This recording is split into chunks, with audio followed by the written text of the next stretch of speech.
And the man said, "How dare you, sir?" And the woman said, "Why, very well, thank you." And they sailed off into the sunset together, and they all lived happily ever. Oh, hi. Today we're going to look at those pesky little things called apostrophes. Apostrophes are used in only two places. And you may know some of this, so this is just a refresher in case you're wondering. And why we bother with this is because if we have one little error in the occasional sentence, not a big deal. If we have two little grammar errors in a sentence, or two punctuation errors, it's a little more difficult for the reader to understand. If we have three or more errors in a sentence, the meaning starts to fall out of the sentence. It stops making sense, or the reader has to work very hard to try and understand it. So once again, just a reminder that punctuation is there as a coding system for your reader. It's not for you, the writer, because you know what you mean, but the reader might not unless you get things clear on the page. So let's have a look at the two ways that apostrophes are used. Apostrophes are used in two main ways: possession and for contractions. So let's look at possession first, not the type where a ghost takes hold of your soul. And this is page 73 in the textbook, Everything You Ever Wanted to Know About Writing, but Were Afraid to Ask. The car accidentally reversed over Shayna's bicycle. Straight away, we have a subject and a verb, and so always in active sentence style, we're looking for subject and verb. And we're going to look at the difference between active and passive sentence structure in the next video. So here we have a bicycle and it belongs to Shayna. So this is what we mean by possession. Shayna possesses or owns the bike. So possession means ownership. That's what we mean here. When we say possession, we mean ownership. Okay, so the bike belongs to Shayna. That's pretty easy. There's only one Shayna, so we know the bicycle belongs to her. But what if we say the cat's whiskers are long and silky? Who do the whiskers belong to? The cat or the cats? Maybe I've got two cats and all of their whiskers are long and silky. So, but let's imagine there's only one cat. If there's only one cat, the whiskers are long and silky, and the whiskers belong to the cat here, right? So what we're doing is we're doing this. We're saying the whiskers belong to the cat, so that is where my apostrophe must go, like this, because the whiskers belong to a single cat. But what if there is more than one cat? Then the whiskers belong to the cats, and our apostrophe is going to go here, like this. The cat's whiskers are long and silky. And this indicates to the reader that there is more than one cat involved. So it's as simple as that, really. So let's have a look at a few examples. This is on page 73 in the workbook. Alice's sandals have flowers printed on them. Who do the sandals belong to? They belong to Alice, right? Therefore, we know the apostrophe goes there. Alice's sandals have flowers printed on them. Okay, sandals belong to Alice. That's easy enough. The gorilla's bananas looked fresh and appetizing. Okay. And they guarded them closely. Now we've got a conjunction here, don't we? There's a subject and a verb. So there should be a comma there, right? Comma and a conjunction lets the reader know there's a new clause coming. But this sentence tells us that there is more than one gorilla, right? So that's how this punctuation and this kind of signaling works together. So the bananas belong to not one gorilla, but more than one. The gorillas, so therefore the apostrophe is going to go after the S. The girls' choir departed in a bus for the singing competition. Okay, so there's my subject, the choir departed. Now, was the choir belonging to a single girl or to more than one? You know, either could be correct here, couldn't it? Because if we said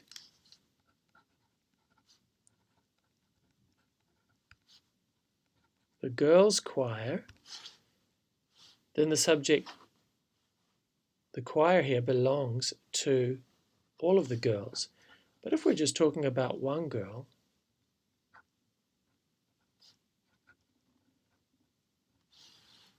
then this is indicating that there's a specific girl who is the person being referenced here. So this is why this little piece of punctuation is important. We're signaling to the reader that, hey, it's only one girl or it's a choir full of girls, and you can decide. And we don't actually have the complete context here. We don't have the complete context of the story to know what's going on, so either would be correct. How about this? For lunch, I reheated yesterday's dinner. There's my subject and verb. The dinner belongs to what? Yesterday. For dinner, I reheated this morning's breakfast. Yum. Nothing like bacon and eggs for dinner. So there, the breakfast belongs to this morning, right? This is a simple one. Who does the bag belong to? Clearly, there's only one Bob. Her sister's classes were scheduled at weird times. Classes were scheduled at weird times. There's more than one class. Does that mean there's more than one sister?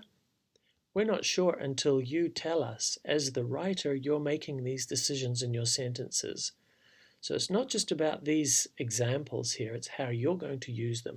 And only you would know in this situation whether there was one sister who had several different classes, or if there were two sisters, or three or four sisters who had several different classes. So we don't know. So I'm going to say, just for fun, that she, because we know it's a her, the classes belong to her sisters, and she has more than one sister. Yanting's brother's bicycles were left out in the rain where they rusted. Okay, where would you put the apostrophes here? Yanting is a person's name. It's a Chinese name. The brothers of Yanting. The brothers belong to Yanting. Okay, anything else here? Hold on a minute. We have more than one bicycle. Do we have more than one brother? If there is more than one brother, because there's more than one bicycle, we would assume maybe. So the first one before because there's only one Yanting, but the second one after because there is more than one brother.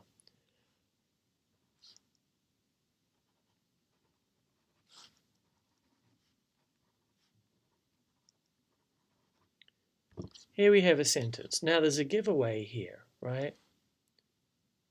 We know there's more than one woman because when we use an E, we're always talking about plural. Where will we put the apostrophe? Do the shoes belong to women's?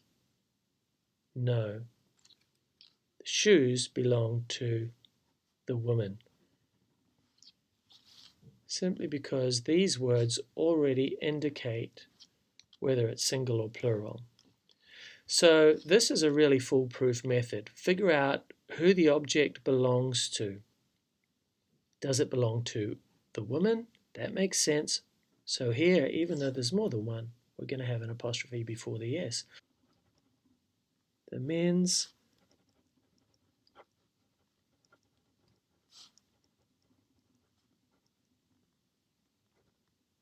men's moustaches were bushy. Okay. Do the moustaches belong to the men's? No, they belong to the men.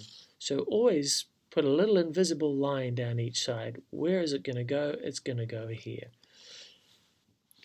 So that's apostrophes. Pretty quick, pretty simple, pretty easy. Let's then have a look at contractions. Contractions happen when we reduce a phrase to its shortest form. So, of course, you know some of these. Is not becomes isn't. Cannot becomes can't. There are a lot of these we use in English. I would becomes I'd. I am quite often becomes I'm. Now, we don't use many contractions in academic writing. Usually we spell everything out in its full form. But in creative writing, of course, the contractions are used all the time. And we speak as if we were using contractions all the time. And really what we're just doing is taking two words and turning it into an easier way of using that word vocally. But sometimes we do it on the page to indicate a style. So what have we got here? It's too hot in here to keep Shirley's heater on. So there's the contraction, right? It is too hot in here to keep Shirley... Hold on a minute. Who does the heater belong to? Shirley. So it's kind of interesting. We've got two apostrophe rules working in the same sentence here. But if you know what you're doing, you're not going to confuse the reader and you're not going to confuse yourself. This is simple rules here. This simply means it is, and this means that the heater belongs to Shirley. Okay, and when you're clear on these, it's really, really helpful to the reader because otherwise they will become confused. But if you're clear, they will be clear. I'm going to sit right down and write myself a letter. It's just a contraction there, right? She's too broke to spend money. Contraction. She is too broke to spend money on her family's vacation. Hold on. Whose vacation? Who does the vacation belong to? The family's? No, the family. So we know it's going to go there. And also, we know that if she had more than one family, it would be spelt as a plural. In which case, if she had several families she belonged to and they were all going on vacation, of course it would go there. The apostrophe would come after the S. Let's just have a look at one or two more. I would not, okay, I wouldn't go to Tam's place if I were you. Whose place? Who does the place belong to? Tam. And okay, so I wouldn't, subject and verb. I wouldn't go to Tam's place if I were you. Her boyfriend's mother is staying, subject, verb. And this is all the subject, the boyfriend's mother. And there's no punctuation in here, so this is what is called a run-on sentence by teachers. When there's no punctuation signaling the reader what's happening, they call it a run-on. Okay, I wouldn't go to Tam's place if I were you, her boyfriend's mother. So that whole thing is a subject. So we need some punctuation in here. And here's a perfect place for a semicolon because this clause is explaining this clause. I wouldn't go to Tam's place if I were you. Why not? Let me clarify. Her boyfriend's mother is staying, and maybe she's a bit of a battle axe. Now, is that fine as it is, or do we need something else? If you said we need something else, you're right. Who does the mother belong to? The boyfriend.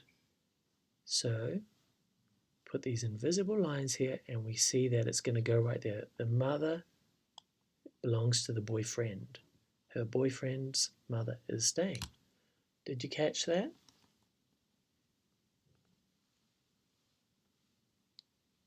The dreams of some men don't amount to a hill of beans, according to Humphrey Bogart's character in Casablanca. We looked at commas already, and here we have a shift in tense. Here we have simple past tense. Here we have progressive. So this comma indicates that this has been a shift in tense. It's not one of our 3 comma rules, but it's one of those things that you may have looked at in your early years of schooling. The dreams of some men. So straight away we can see there's a contraction here.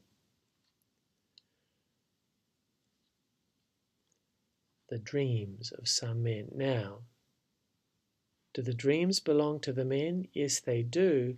But when we have the word ordered this way, it's the dreams of some men.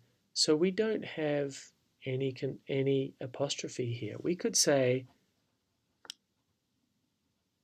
the men's dreams,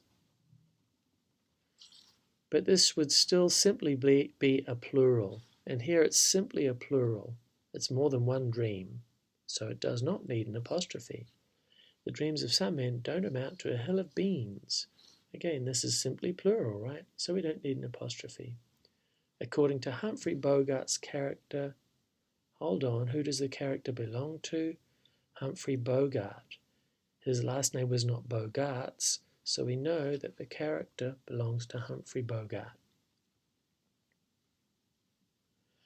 Sammy's piano was old and worn, but he couldn't conceive of replacing it. Straight away I look at this. Is that a conjunction? Do I need a comma? Well, let's test. There's a subject right after it. And here's a verb phrase. Couldn't conceive. So there is a clause, so yes. And that will tell my reader, hey, this is how I'm structuring my sentence with the second clause. Who does the piano belong to? And here we have a contraction of could not. The lady's coat became caught in the cab door, but the driver couldn't possibly have known this as he drove away. Look at this straight away. The driver, there's the verb, so there's the subject, there's the verb, couldn't possibly have known. So yes, we do want to put that in there, and the reader will be very thankful that you did, because they will understand exactly how you've structured the sentence. Who does the coat belong to? It's only one lady, we know that, because otherwise it would be spelled differently. Just one last one. The policeman's gun fell from its holster and rattled down the street's metal sewer vent. How many policemen? Well, we know from the spelling it's only one. So the gun belongs to the policeman. Now is there a comma needed here? The policeman's gun, there's our subject, and there's our verb. It fell from its holster and rattled down the street's metal sewer vent. Is there a new subject? There's a verb, but there's no new subject in here, so we do not put a comma in here.